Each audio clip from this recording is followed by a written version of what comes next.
What is up, my minions? My name is Threads. Today is a today's a day I want to talk about something a little different than what I talk about. Usually, my commentaries are pretty random and borderline on the mentally handicapped and unstable uh, times. But today I want to talk about panic knifing and the future of Call of Duty in the perk system.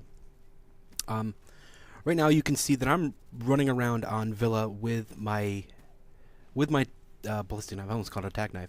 With my ballistic knife, it's something that I'm choosing to do. And in my opinion, if I get out panic knifed or out knifed by somebody who just panic knifes me, then that's a problem. If I'm choosing to run around with my knives out, and one solution that I have to that is, when somebody panic knives, they click down on the R3 button or press B or however they play, and it swipes a knife in about a tenth of a second. He pulls it out and spins it across his body in lightning fast times. So I wanted to counter that by, instead of clicking the button to knife somebody, you click the button to pull out a knife. On Black Ops, whether it be on Black Ops, it would be the ballistic knives. You would click the button, it would pull out your ballistic knives, much as I'm holding them now, and then you can go knife some people. Or in Modern Warfare 3, Modern Warfare 4, or whatever the hell the next game is going to be called, you would click the button and it would pull out a pistol with a tack knife.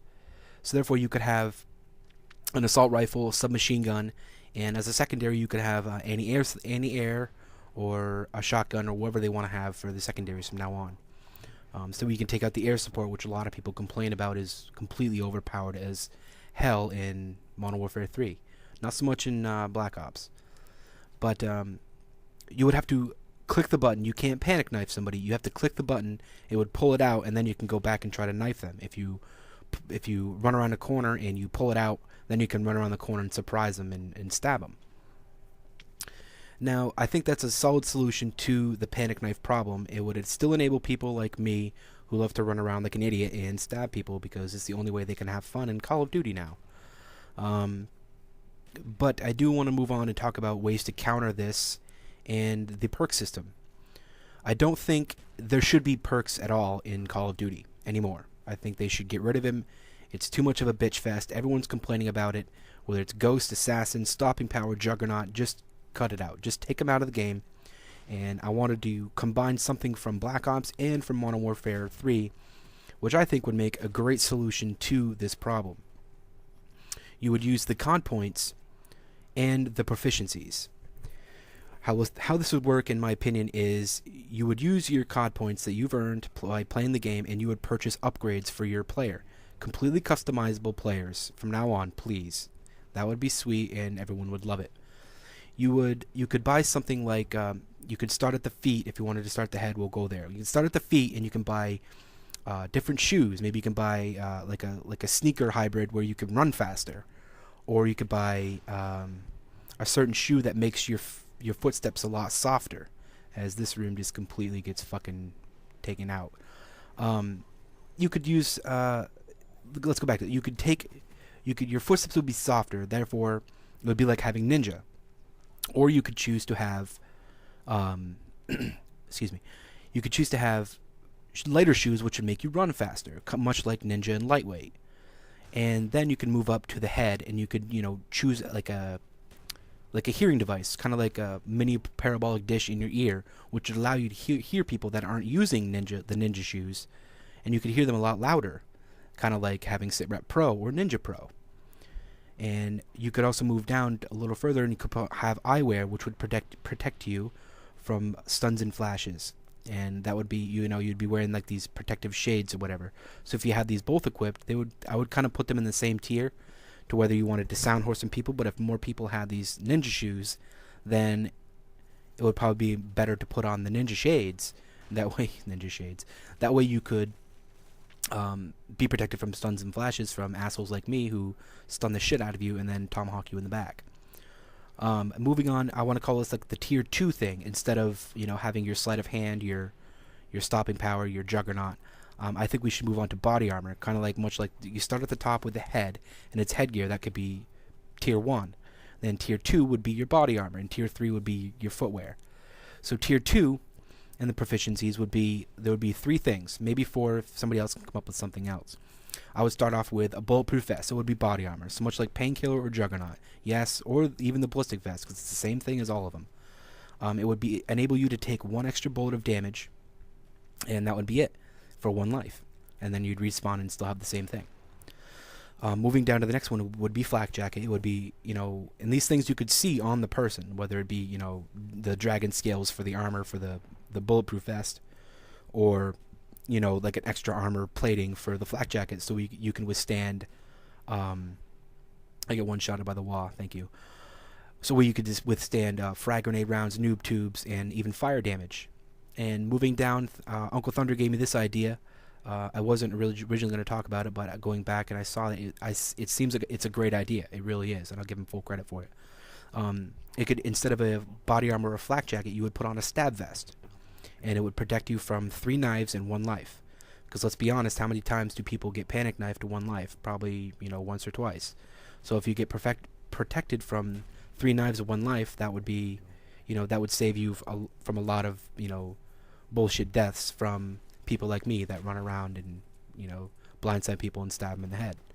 And after that, it would just disappear or wear out, and then you would either have to get a resupply crate or something from a kill streak and resupply it, or whatever. I don't know how that would work. You leave that up to me.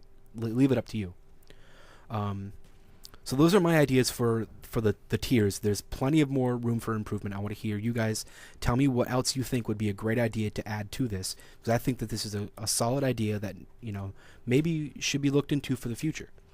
I know there's some people who really love to use Ghost and Assassin because it's a very, if you're a rusher, it's kind of a necessity because people are throwing up UAVs like it's their day job. I had an idea to counter this. I hit my mic. I hope that wasn't loud. I had an idea to counter this in the fact that you could promote rushing and promote objective play, but still give people the essence of Ghost and Assassin. The top 2 people on each team, whether it be Ground War, normal 6v6, or even Team Tactical, the top 2 people would earn UAV immunity. It wouldn't be called Ghost or Assassin. It would just be called UAV immunity. It would flash up on their screen, and they're doing good on the team. They've earned the top 2 spots. So therefore, like right now, I'm second on my team. I would earn UAV immunity. So every time they called a UAV, I would not show up. Whether it be a Blackbird or whatever, that would still show me because that's a high kill streak. I think that would promote a lot of rushing, in my opinion, and a lot more objective play. As for the outplayed, as for the counter UAV, nobody should be immune to a counter UAV. I think it should be moved up to maybe a 6 kill streak and last a little longer. That way it would promote that kill streak being used, and it would be really nice to have some UAV counter UAV cover. But if this goes in accordance to the way that I think it would look, then people would be running a lot of anti-aircraft rockets as their secondary, which is fine in my opinion. To counter, another thing with Ghost and Assassin is you have the ability to have your red name and crosshair not show up, and I've thought about this too. And whether somebody wants to lay down and take a flag, or plant a bomb or ninja defuse a bomb, if you lay down, if you go prone and you for 10 to 15 seconds your red name and crosshair does not show up over your head. Whether if you go prone as a tactic, or you go prone to avoid maybe people running around a corner and you want to get the drop on them and you lay down really quick, your red name and crosshair will not show up for 10 seconds. That is another thing that I think would be a cool thing to add in the game.